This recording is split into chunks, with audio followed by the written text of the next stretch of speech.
क्या आपने कभी सोचा है कि जिस प्लास्टिक बैग का इस्तेमाल हम सिर्फ कुछ मिनटों के लिए करते हैं, वह पर्यावरण के लिए कितनी बड़ी समस्या बन सकता है। जब हम सब्जी खरीदते हैं, किराने का सामान लेते हैं, मिठाई या नाश्ता खरीदते हैं या फिर कपड़े, जूते और किताबें खरीदते हैं, तो अक्सर हमें सामान प्लास्टिक की थैली में दिया जाता है। हम उस थैली को घर लाते हैं, सामान निकालते हैं और कुछ ही समय बाद उसे कूड़े में फेंक देते हैं। लेकिन सवाल यह है, जिस प्लास्टिक बैग का इस्तेमाल हमने कुछ मिनटों के लिए किया, वह पर्यावरण में कितने समय तक बना रहता है? यही बात हमें सोचने की जरूरत है। हर साल दुनिया भर में बहुत बड़ी मात्रा में प्लास्टिक बैग इस्तेमाल किए जाते हैं। इनमें से बहुत से बैग केवल 1 या 2 बार इस्तेमाल होने के बाद कचरे में चले जाते हैं। जब प्लास्टिक कचरा खुले में पड़ा रहता है तो ये मिट्टी, नालियों, नदियों और समुद्रों तक पहुंच सकता है। कई बार आवारा पशु भोजन की तलाश में प्लास्टिक कचरा खा लेते हैं। इससे उनके स्वास्थ्य पर गंभीर असर पड़ सकता है। दूसरी ओर जब प्लास्टिक नदियों और समुद्रों में पहुंचता है तो मछलियों, कछुओं और दूसरे जलीय जीवों के लिए भी खतरा पैदा हो सकता है।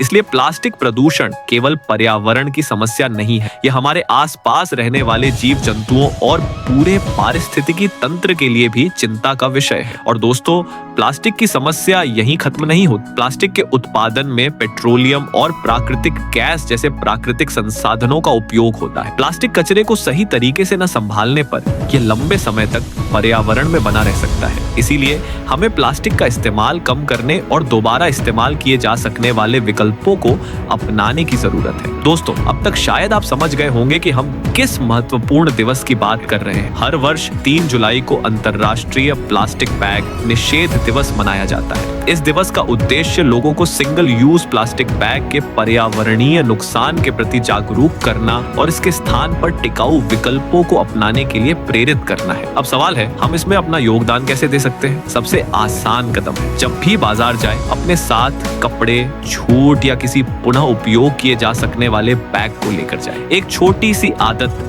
कई प्लास्टिक बैग को इस्तेमाल होने से रोक सकती है। दूसरा, अपने स्कूल, घर और आसपास के लोगों को प्लास्टिक प्रदूषण के बारे में जागरूक करें। तीसरा, अपने आसपास प्लास्टिक कचरा दिखाई दे तो उसे उचित तरीके से कचरा संग्रहण व्यवस्था तक पहुंचाने में सहयोग करें। चौथा, ऐसी दुकानों और संस्थानों को प्रोत्साहित करें जो पर्यावरण अनुकूल पैकेजिंग का उपयोग करते हैं। और सबसे महत्वपूर्ण, सिर्फ 3 जुलाई को ही नहीं बल्कि हर दिन प्लास्टिक का इस्तेमाल कम करने की कोशिश करें। भारत में सिंगल यूज प्लास्टिक को कम करने के लिए कई नियम और प्रयास किए गए, लेकिन किसी भी अभियान की सफलता केवल नियम बनाने से नहीं बल्कि लोगों की जागरूकता और जिम्मेदारी से होती है। तो आइए इस 3 जुलाई को हम एक छोटा सा संकल्प लें। प्लास्टिक बैग को ना कहेंगे, कपड़े और जूट के बैग को अपनाएंगे, क्योंकि से no to plastic bag, yes to greenery. आज प्लास्टिक कम करेंगे तो आने वाली पीढ़ियों के लिए एक स्वच्छ और हरा भरा कल बनाएंगे। प्लास्टिक हटाए, पर्यावरण बचाए, हरियाली बढ़ाई, भविष्य बचाए। अगर आपको यह जानकारी उपयोगी लगी हो तो वीडियो को लाइक और शेयर करें। ऐसी ही पर्यावरण, प्रकृति,